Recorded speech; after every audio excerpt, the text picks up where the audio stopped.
Do you want to know one of the biggest mistakes that a lot of real estate agents make? I know this for a fact because I've made the exact same mistake when I started in real estate, and I don't want you to be that person.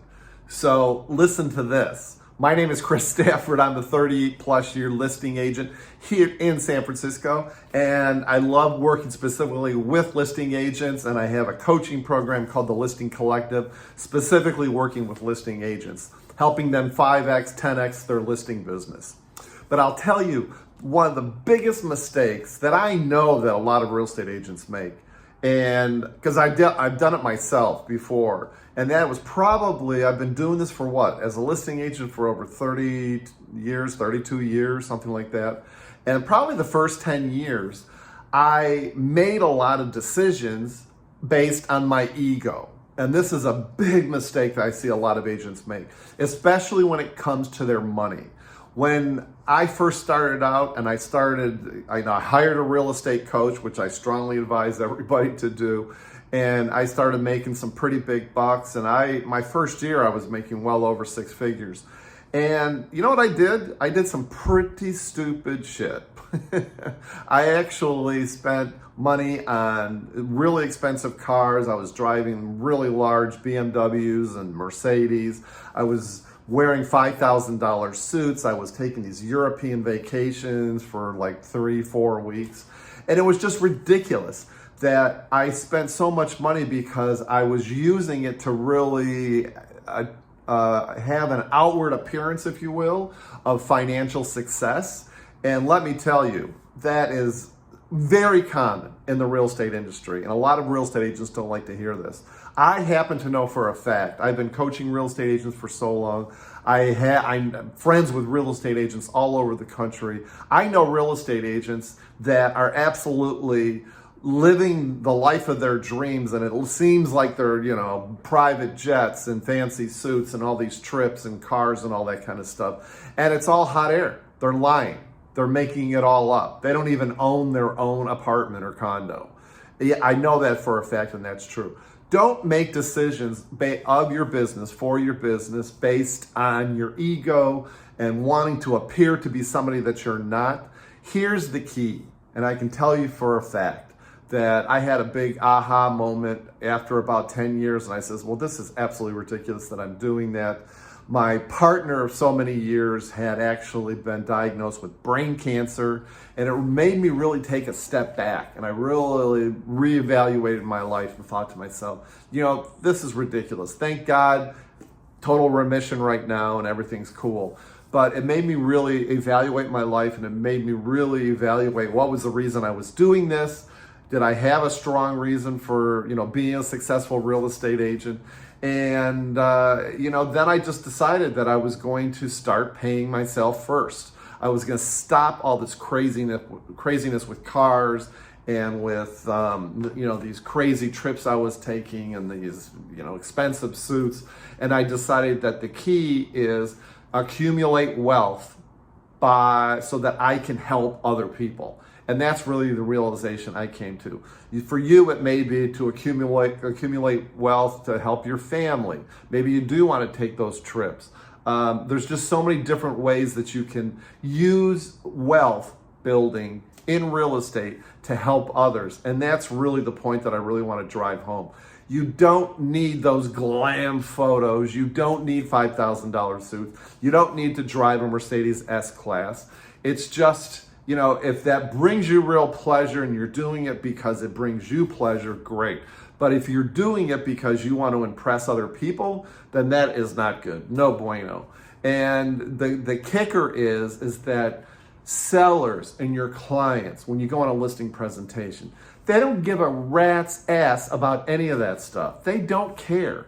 What they do care about is how you made them feel.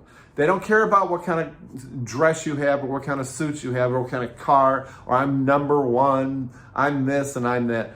They want to know, okay, are you genuine? Do you have what it takes to get the highest price for my house?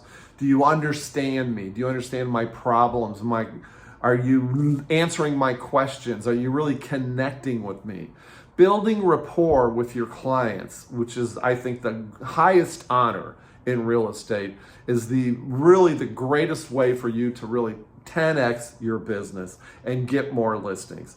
Listen to them, empathize with them, understand what their goals are, understand what their anxieties are. They don't care about what you're wearing and what you're driving and, oh, I'm number one this and I'm the best at this and blah, blah, blah.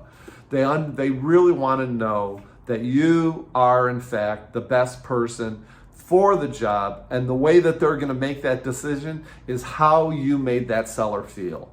How did you make them feel so that they remembered that were you really inquisitive? Did you really? I remember one time I was listing a condo for sale. It was like a $2 million condo, and it was an older couple that had just moved from New York about 2-3 years previous. They wanted to move back to their family in New York, and in San Francisco it was a beautiful high-rise condo with a great view, and they interviewed 3 or 4 other agents, and never once did they ever see my car, crazy fancy suit or anything like that. But I really empathized with them because I had moved cross country many times. I empathized with their goals and with their anxieties. I really listened to them. I asked really deep, penetrating questions. And ultimately, they told me afterwards why they selected me as their listing agent, because they told me they were actually in their 90s even maybe, but they told me that it was because they really connected with me. That was the reason they gave me the listing. And that is what you really want to concentrate on, not everything else, not the cars and spending money out of ego, because then you have nothing to show for it. I know so many real estate agents that are making in the 6 figures. They don't have a penny saved. They don't own their own property. And it's really sad because we could be really doing so much if we accumulate the wealth. And how do you accumulate the wealth? You're never going to be wealthy selling real estate. Your commissions alone are not going to be it. Here's the key. The key is to use those commissions to invest. You want to use that money to invest in whatever you know the most about, whatever you're really passionate about. It can be stocks, it can be bonds, it can be, for me personally, it was always real estate. I know real estate. I've always invested in real estate. I've always had real estate. I have had single family homes as an investment all over the country. And for me, I just love real estate. That's what I know.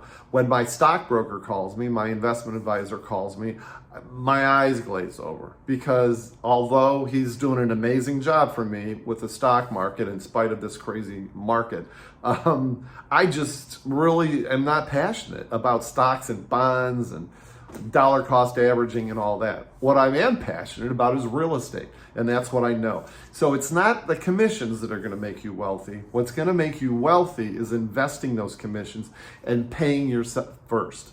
Now, I strongly recommend this book right here called Profit First.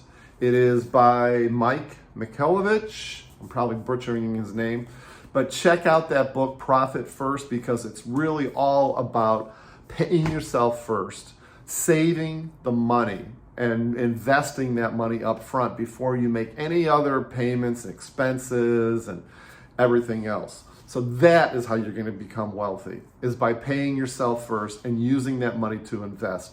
And then part 2 would be to really be strict on yourself in terms of, are you living below your means? Are you really not spending crazy money on real estate leads, for example? What I have found personally is that most real estate agents don't know what to do. They don't know how to find listings, and so they just throw money at the problem. Like they go and buy real estate leads, listing leads that I can almost tell you that I've talked to everybody that buys real estate listing leads. They're all BS. They usually don't work out. They don't pan out. They're not qualified. You get a lot of buyer leads. So, don't spend money like that. And don't spend money, just willy-nilly on your business. Be really judicious about how you're spending money in your business. I currently am operating my real estate business in San Francisco, and with my expenses, I think last time I checked, were about 22% of my gross commission income, which is actually pretty good. Again, it's not the money that you make, it's the money that you keep. And that's the most important part, because you want to keep a lot more money. You want to invest that money into something that over the long term is really going to bring you the wealth. and bring you the satisfaction that you can use that wealth to help other people. That's what's doing it for me right now, and I really want the same for you. So that's how you build wealth. Number one, stop spending out of your ego, and I'll see you very soon.